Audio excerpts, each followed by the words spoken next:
Olá, meus caros amigos. Eu venho falar com você que está se preparando para os concursos de carreiras policiais em todo o país. A partir de agora, você aprenderá a identificar o tipo de texto exigido pela banca organizadora, bem como a maneira correta para se preparar para a sua prova. Eu sou o professor Moacir Cabral e estou aqui numa super parceria com os nossos amigos da Fábrica de Polícia, lá da cidade de Anápolis, e do Raio Concursos, da cidade de Goiânia, para trazermos para vocês as melhores informações, o melhor conteúdo, a melhor orientação para que você conquiste a tão sonhada vaga em um concurso público. Pegue agora aí seu material para as anotações e fatalmente nós iremos construir um grande conhecimento que irá auxiliá-lo nesta caminhada. Muito bem, quando falamos em concursos públicos, e que nesse concurso você terá ali uma prova discursiva, terá uma prova de redação, alguns candidatos ficam um pouco amedrontados, sentem dificuldade na hora de produzir um texto. Alguns chegam até mim e falam: Moacir, eu consigo formular as ideias, mas eu sinto uma grande dificuldade na hora que eu vou colocá-las no papel. Tudo isso pode ser corrigido num curto espaço de tempo, desde que você dedique-se mesmo, com muita vontade. Não vou dizer para você que é algo fácil, algo simples. Vai dar um trabalho, mas é perfeitamente possível que você alcance um bom texto num curto espaço de tempo a partir das orientações que nós traremos para vocês aqui nessas aulas. Tudo bem? Então, você que está aí, sinta-se à vontade para comentar, compartilhar com seus amigos, dar o like ou dislike, mas só se você quiser, tudo bem? Então vamos lá, quando nós falamos em prova discursiva, o que você vai pensar? Na redação. E redação, essa palavra ela tem um duplo significado. A redação é tanto o ato de redigir, de escrever, como também o resultado deste ato, ou seja, o texto pronto e acabado. A tudo isso nós damos o nome de redação. E ao tratarmos então de provas discursivas, o que é cobrado de nós é o texto dissertativo. Ao abordar o tópico de tipologia textual, lá na parte de língua portuguesa, você tem então diversos tipos de texto. Nós trabalhamos basicamente três: o texto narrativo, o texto descritivo e o texto dissertativo, que é o cobrado nas provas de concurso. Mas por que o texto narrativo não é cobrado nas provas? Narrar é contar uma história, significa contar uma história. E contar uma história exige também criatividade. Um concurso público não está medindo no candidato a sua criatividade. Principalmente nós estamos tratando aí de concursos, carreiras policiais. O que está buscando é alguém com perfil técnico, e não criatividade. Aí você pode até pensar: não, mas qualquer um é capaz de contar uma história. Sim, qualquer pessoa é capaz de contar uma história. Mas contar bem uma história exige aí uma certa dose também de criatividade. Daí então o texto narrativo não ser cobrado em provas de concurso, em vestibulares. O outro tipo de texto que nós temos é o texto descritivo. O texto descritivo dificilmente ele aparece isoladamente. Ele sempre está a serviço ou de uma narrativa ou de um texto dissertativo, descrevendo ali um espaço, um ambiente, as características de uma pessoa, as características psicológicas de alguém. Então, o texto descritivo dificilmente ele aparece isoladamente. Ele quase sempre está agregado ali a outros tipos de texto. Daí, as bancas de concursos públicos ou vestibulares, elas vão exigir do candidato o texto dissertativo, porque o texto dissertativo ele é sempre um texto temático que aborda então este tema com objetividade. Daí então ser este o tipo de texto cobrado nos concursos. De maneira geral, eu gosto de trazer para os meus alunos uma pequena diferenciação já neste momento, que é o texto dissertativo argumentativo e o texto dissertativo expositivo. Muito bem, o que eu chamo de texto dissertativo argumentativo? É aquele texto que nós estamos acostumados a trabalhar com ele, lá desde o ensino fundamental, o ensino médio principalmente, quando você está ali se preparando para o vestibular, para o Enem. A banca organizadora, o professor lança um tema E você, diante deste tema, você tem ali, né, que apresentar a sua tese e os argumentos que sustentem essa sua tese, o seu ponto de vista acerca daquele assunto. Isso exige do candidato, né, um repertório amplo, já que nesse tipo de prova, né, a banca coloca lá que é um tema de conhecimentos gerais, então pode vir qualquer assunto na prova discursiva. Tá? Então você pode ser surpreendido ali com assuntos mais diversos numa prova em que a banca traga para você que o que será cobrado na prova discursiva é um texto dissertativo argumentativo. Já no texto dissertativo expositivo, nós temos um conteúdo já previamente estabelecido no edital, lá no conteúdo programático, e que a banca examinadora irá cobrá-lo na prova discursiva. Então, neste caso, o candidato ele tem uma certa segurança quanto ao que ele deve estudar para a prova discursiva.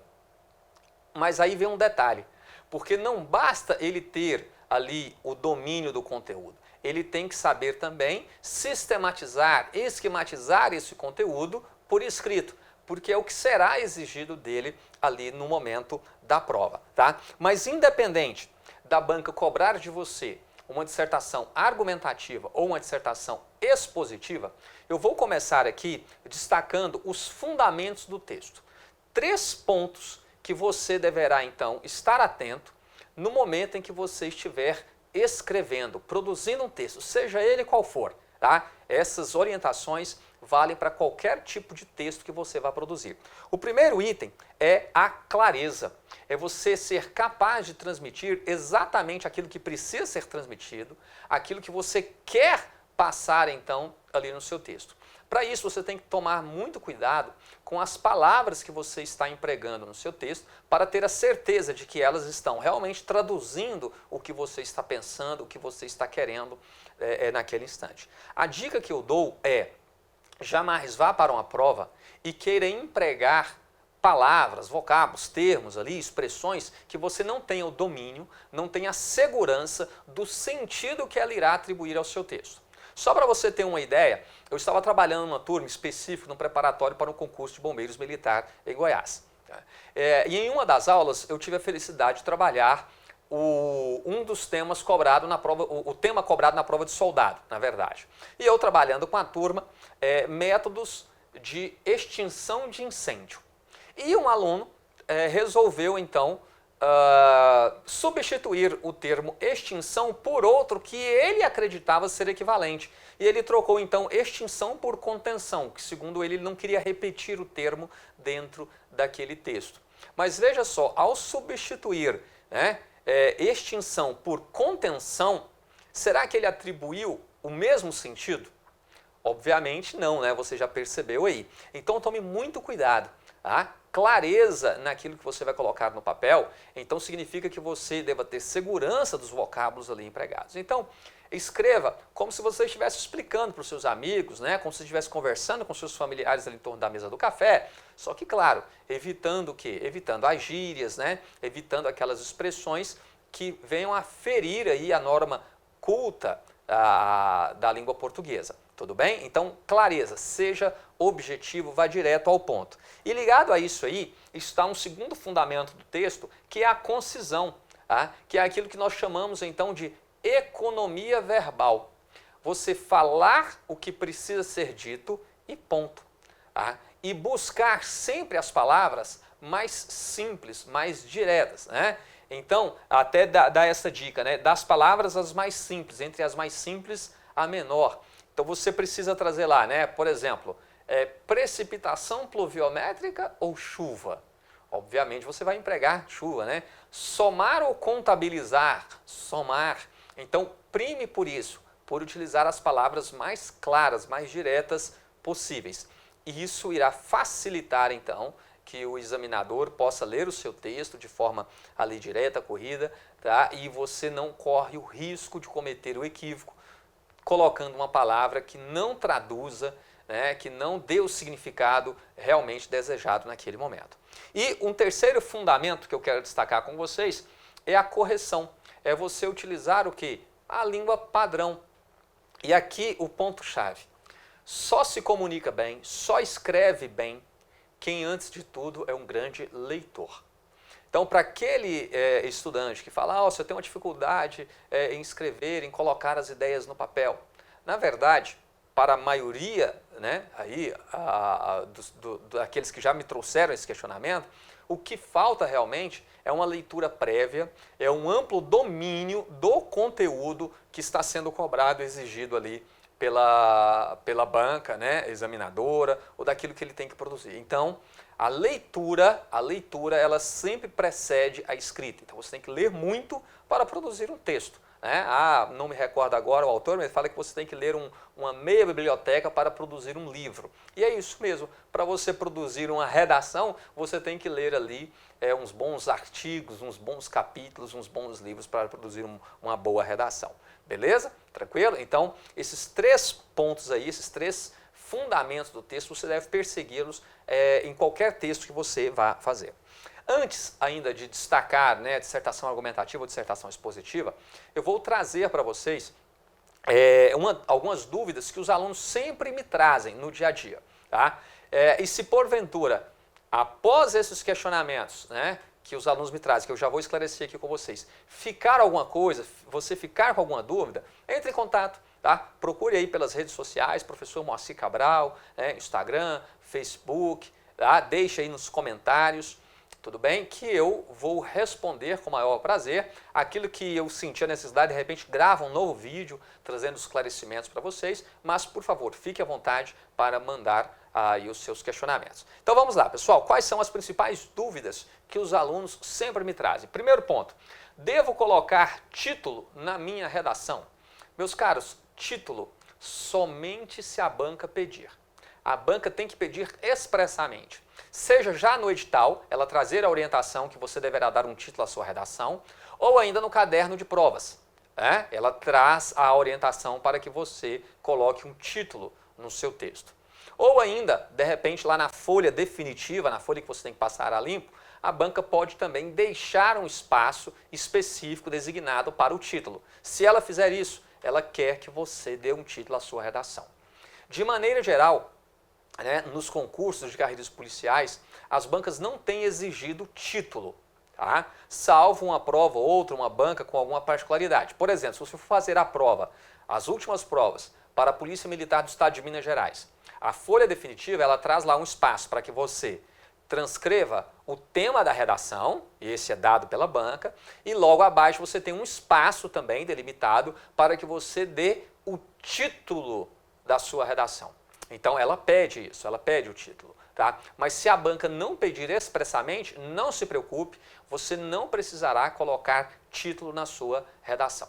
Mas supondo que ela pediu o título, supondo, e não deixou um espaço específico para tal, tá? Você vai colocar o título na linha número 1 e na linha número 2, imediatamente você já começa o seu texto. Nada de pular linha. Por favor, não pule. Se você colocar o título na linha 1, na linha 2 você já deverá começar o seu texto, não pule linha. Em alguns casos, inclusive, a banca até elimina o candidato que pular linha. Tá? Então, fiquem atentos a essas orientações lá no edital. Tá certo? Tudo bem? Bom, outra questão também em relação ao título. Tá? Você não precisa se preocupar em centralizá-lo. Tá? Se você conseguir centralizar, beleza, tudo bem, mas não é essa necessidade. Basta você fazer a marcação do parágrafo e ali com aquele recuo do parágrafo você colocar o título. Onde terminou, terminou, não precisa colocar ponto final nem nada, é apenas o título da sua redação. Outro questionamento muito comum, que tipo de letra devo usar? Preocupe-se apenas em utilizar uma letra que seja legível. Essa deve ser a sua preocupação. Tá? Letra legível. Para aqueles que escrevem ali com a letra de forma, né, bastão, o cuidado que você tem que ter é destacar as letras maiúsculas. Então, vai começar o parágrafo, lembre-se que a primeira letra tem que estar em maiúscula. Você vai se referir ali a algum ente singular, comece com a letra maiúscula. Por exemplo, lá no seu texto você vai falar da Constituição da República Federativa do Brasil de 1988. Então, o C de Constituição tem que estar em destaque, maiúsculo, né? O R de República, tudo bem? Então, e a sigla, claro, sempre em letra maiúscula. Então, tem que dar esse destaque. Fora isso, preocupe-se apenas em escrever com a letra legível, tá ok? No mais, não precisa se preocupar com outros detalhes. A questão, o item número 3 aqui, né? Posso pular linha entre o parágrafo e outro? Como eu já havia dito ali, falando em relação ao título, né? Isso vale também para parágrafos. Não se pula linha em hipótese nenhuma numa prova discursiva. E lembrando que em alguns casos isso pode levar à eliminação do candidato. Tá? As bancas podem trazer alguma orientação nesse sentido também, já lá no edital. Quarto, se eu cometer um erro, como faço para corrigi-lo? Meus caros, muito simples. Errou, basta passar um traço sobre a palavra que você errou. Tudo bem? Escreveu ali, teve um erro ortográfico, percebeu, já risca aquela palavra e escreva corretamente na frente. Ou então, pode ser que você tenha escrito uma palavra, ela não contém nenhum erro, mas não era aquela palavra que você queria utilizar, era outra. Então, da mesma forma, você risca e coloca logo à frente a palavra que você queria realmente empregar no seu texto, tá certo? Agora, fique muito atento, se por acaso você escreveu todo o texto já na folha definitiva e só depois você identificou o erro, tá? Aí não tem jeito mais, você já preencheu todo o espaço, não tem como você escrever corretamente na frente. Neste caso, não tente corrigir, porque se você tentar corrigir, aquela rasura não será aceita, tudo bem? Então fiquem atentos a isso daí. Outro detalhe, a banca pode trazer alguma orientação específica sobre isso também, tá? De maneira geral, basta você passar um traço sobre a palavra que você quer eliminar ali, que contém o erro. Tá? E só um traço, não precisa voltar, marcar, reforçar, nada disso. Só passou uma vez, já é o suficiente. Mas algumas bancas podem pedir que você coloque entre parênteses e risque aquela palavra. Isso pode variar de uma banca para outra. Mas se a banca não fez nenhuma menção a este problema, então apenas um traço e estará resolvido. Você não precisa fazer traço, fazer xizinho e colocar entre parênteses, fazer tudo isso, nada disso, tá? Apenas um traço, a não ser que a banca traga uma orientação diferente para você, tudo bem? Olha, vocês estão observando que algumas coisas eu estou falando aqui, mas sempre remetendo também ao quê? Ao edital, tá? Isso pode ter aí alguma mudança de uma banca para outra. Muito bem, se rasurar, perco ponto. Olha, se a sua rasura foi a palavra que você errou, riscou, escreveu corretamente na frente, você não será penalizado por isso. Agora, a rasura de tentar consertar a palavra com erro, aí sim, essa não será perdoada e fatalmente você perderá ponto. Então, você deve estar se perguntando, nossa, mas eu vi o erro, eu vou deixar o erro? Sim, deixe. Tá? É muito comum, eu falo isso pela minha experiência, já li diversas redações em que o candidato cometeu erros e que a banca não percebeu. Então pode ser que você, deixando do jeito que está, passe batido ali pelo corretor. Tá? Não estou falando que vai ser sempre assim, mas pode ser. Agora, se você tentar corrigir, fizer qualquer borrão ali, marcação indevida, fatalmente o examinador irá perceber de pronto. E aí você perderá um pontinho. Posso escrever na margem da folha se a quantidade de linhas for insuficiente para o meu texto? Jamais escreva nas margens. Tá? Jamais escreva em qualquer espaço que não seja o número de linhas disponibilizadas pela banca para que você possa fazer o seu texto. Então, muito cuidado com isso. Aí, vai o detalhe também. Lá no edital, a banca também já vai trazer para você quantas linhas você terá disponível para desenvolver o seu texto. Às vezes ela traz o número mínimo e o número máximo, né?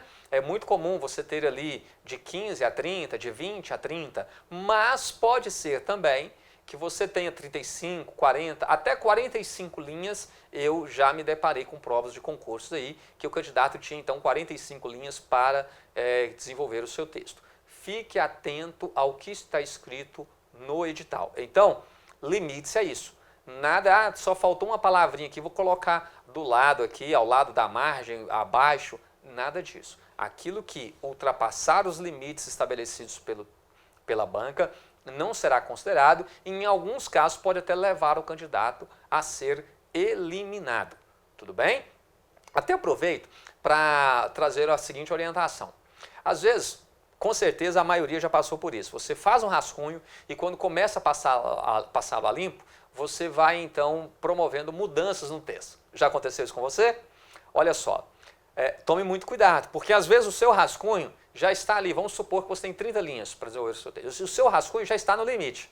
Se você vai promovendo mudança, né, acrescentando alguma coisa a mais no seu texto, fique atento no momento em que você for finalizá-lo. Se você terá realmente espaço suficiente para finalizar o seu texto. Já vi casos de candidatos que ficaram prejudicados justamente por isso. No momento em que foram passar a limpo, foram promovendo alterações no texto, quando se deram conta, já não havia mais espaço suficiente para concluir o texto da maneira correta. E aí termina de qualquer jeito, e acaba ficando também prejudicado. Então, às vezes, você quer melhorar de um lado e acaba se prejudicando do outro. Então, muito cuidado com essa questão de promover mudanças no texto no momento em que você está passando a limpo. E jamais ultrapasse o número de linhas estabelecidas pela banca. Tá? Preciso marcar parágrafos. Olha, tome muito cuidado com isso. A marcação do parágrafo, né? Você tem que deixar aquele recuo, tá? Deixar aquele recuo e todos os parágrafos devem seguir o mesmo alinhamento. Então, fiquem atentos a isso. Às vezes a pessoa começa, faz a marcação do primeiro parágrafo, aí ela distancia mais um pouco o segundo, depois fica mais próximo da margem do terceiro e não manter esse alinhamento. Se não estiverem alinhados ali, o começo de cada parágrafo, você também será penalizado no momento da correção. Então, deixe esse recuo, né, de forma que ele fique então alinhado. Eu até trago sempre uma dica, né? Essa parte aqui, ó. Essa parte aqui, eu até brinco, né? A parte que você usa para tirar a cera do ouvido, tá? Então, para quem tem dúvidas aí quanto a marcar, você pode colocar, ó, essa partezinha aqui sobre a linha, né, da margem e então deixar esse espaço de recuo para a marcação do parágrafo. Fica uma medida bem interessante para quem ainda tem alguma dúvida, tá? Só uma dica aí para você. Tudo bem? Bom, posso começar e encerrar a minha escrita em qualquer ponto da linha ou devo encostar nas margens esquerda e direita? Então vamos lá, você marcou, vai começar o seu parágrafo, lá na linha 1, primeiro parágrafo.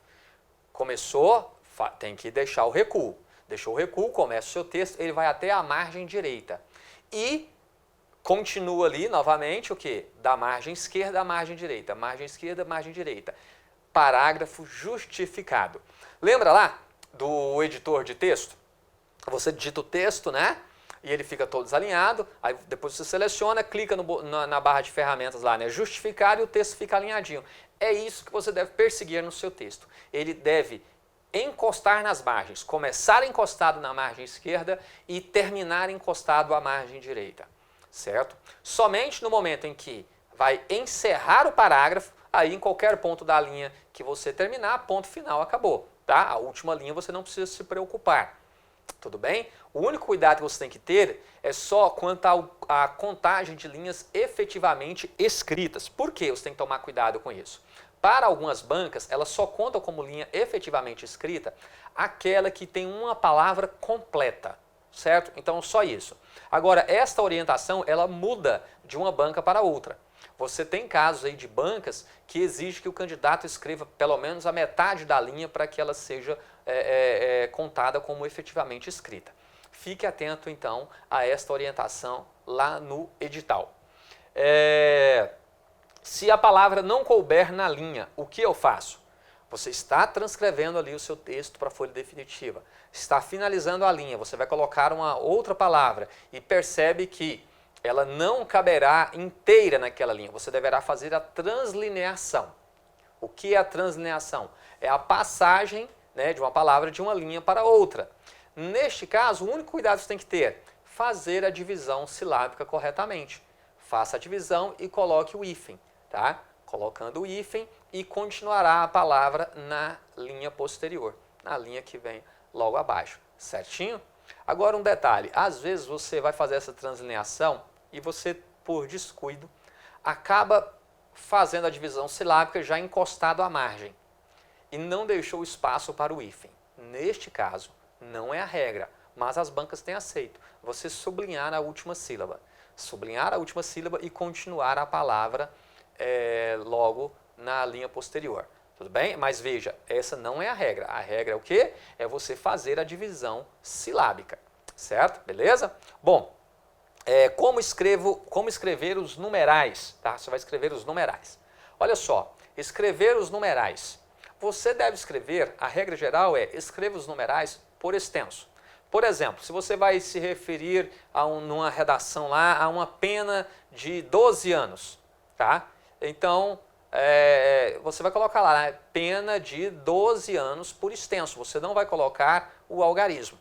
Quando é que você utiliza o algarismo? Se você vai se referir, por exemplo, a datas, aí você pode colocar, então, você deve colocar os algarismos. Nas demais situações, você coloca, então, por extenso. Beleza? Tranquilo? Então, se você vai colocar lá 5%, tá? 10%, então você vai colocar por extenso. Beleza? Continuando aí. Posso utilizar gírias, abreviaturas, frases prontas, clichês, estrangeirismos? Bom, quando nós estamos falando de texto dissertativo, um texto que prima pela clareza, pela objetividade, então muito cuidado com o emprego de termos que possam gerar ambiguidade no seu texto, né? O que é isso, né? Palavras, expressões que possam atribuir sentidos diversos ao seu texto. Isso não pode acontecer numa prova discursiva, já que você tem que tratar um determinado assunto com objetividade. Então, uso de gírias não caberá, a não ser que você esteja, de repente, sei lá, produzindo um texto falando do processo de comunicação em determinados espaços, ambientes, e você utilize gírias como exemplo. Aí sim estará no contexto. Fora isso, não caberá você fazer o uso de gírias, tá? Abreviaturas, jamais faça o uso de abreviatura na sua prova discursiva. O que é abreviatura? Por exemplo, você vai utilizar lá, né? E coloca SR, ou doutor, coloca um DR. Não se utiliza abreviatura em provas de concursos, tá? Você vai colocar sempre por extenso, tudo bem? Agora, não confunda a abreviatura com a sigla. A sigla você pode utilizar. Como eu falei anteriormente, Constituição da República Federativa do Brasil, de 1988. Aí você coloca na frente CRFB/88. O que é isso? Uma sigla. Então, sempre que você for utilizar, né, um ente singular, como a Constituição, o Código de Processo Penal, você vai colocar lá, Código de Processo Penal, certo? O C de código em maiúsculo, P de processo em maiúsculo, de P de penal também em maiúsculo. E aí na frente você coloca CPP. Tranquilo? Por que você vai fazer isso? Porque se novamente no seu texto você precisar fazer menção, seja a Constituição ou o Código de Processo Penal, que eu citei como exemplo, você não precisará mais colocá-lo por extenso, tá? Você poderá colocar apenas a sigla. Constituição da República Federativa do Brasil, de 1988, CRFB/88. E aí, se você precisar citar novamente a Constituição no seu texto, basta você colocar CRFB/88. Tranquilo? Porque ela já está explicada anteriormente. Se porventura você, por exemplo, utiliza no seu texto dados do Instituto Brasileiro de Geografia e Estatística, aí na frente você coloca IBGE. Se novamente no seu texto você precisar fazer menção ao Instituto Brasileiro de Geografia e Estatística, você não precisará colocar todo o nome por extenso, bastará colocar a sigla IBGE e estará tudo bem. Mas antes você deverá ter colocado por extenso, tá? Então, muito cuidado com isso. Muito bem, meus caros. Olha só, frases prontas, né? Aquele lugar comum, fuja disso, tá? Fuja disso, de colocar aqueles ditados populares, aquela coisa, fuja disso daí. E estrangeirismos? Estrangeirismos, você pode utilizar, tá? Preferível que não, mas de repente, se a situação pede, cabe realmente, você pode utilizar. Vamos imaginar aqui, você esteja produzindo um texto falando sobre os princípios da administração pública. Princípios esses que estão lá no artigo 37 da Constituição, caput. Olha aí, caput. Né? Então, um termo estrangeiro que você pode sim utilizar no seu texto. O único cuidado que você tem que ter é que se você for utilizar algum termo estrangeiro, coloque entre aspas. Né? Então, na área do direito nós temos aí, né, inúmeras expressões em latim, principalmente, que você pode utilizar aí, vir a utilizar numa redação, então você pode colocar entre aspas. Quem é da área de TI também, né? Você tem uma infinidade de termos aí, principalmente em inglês, da área da administração.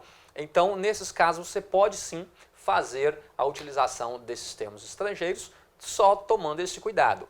Termos estrangeiros devem vir grafados entre aspas. Beleza?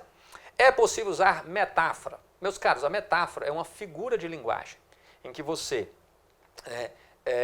diz uma coisa que, na verdade, é outra coisa. Tá? Ou você dizer que algo é outra coisa que, na verdade, ela não é. Falando assim pode parecer um pouco confuso, mas vamos a um exemplo aqui. Imagine só, bicicleta, né? O que a bicicleta possibilita a você? A bicicleta possibilita a você deslocamento, né? Então, um veículo aí de propulsão humana, correto? O pessoal que está se preparando aí para a Polícia Rodoviária Federal, né? Para as agências de trânsito e tal, então tem que dominar bem o nosso CTB. Então, vamos lá. A bicicleta, ela possibilita a você deslocamento, mas você vai para a sua academia, ou de repente você tem na sua casa, um equipamento que simula uma bicicleta, mas ela não possibilita a você deslocamento. E você chama aquilo que? De bicicleta. Você está chamando de bicicleta algo que não é uma bicicleta. Nisso daí você tem o quê? Uma metáfora. Consiste em dizer que uma coisa é outra coisa que na verdade ela não é. Então, tome cuidado. Nós estamos falando aqui que a dissertação, ela prima pela objetividade, pela clareza. Metáforas atribuem sentidos múltiplos, tá, para algo. Então, pode levar a uma interpretação equivocada. Fuja de qualquer figura de linguagem na elaboração do seu texto. Tudo bem? E outro ponto importante aí, né? Posso escrever em primeira pessoa? Não, no concurso público você não pode.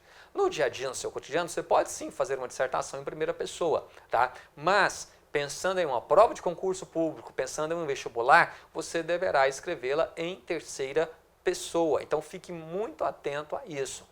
Tá?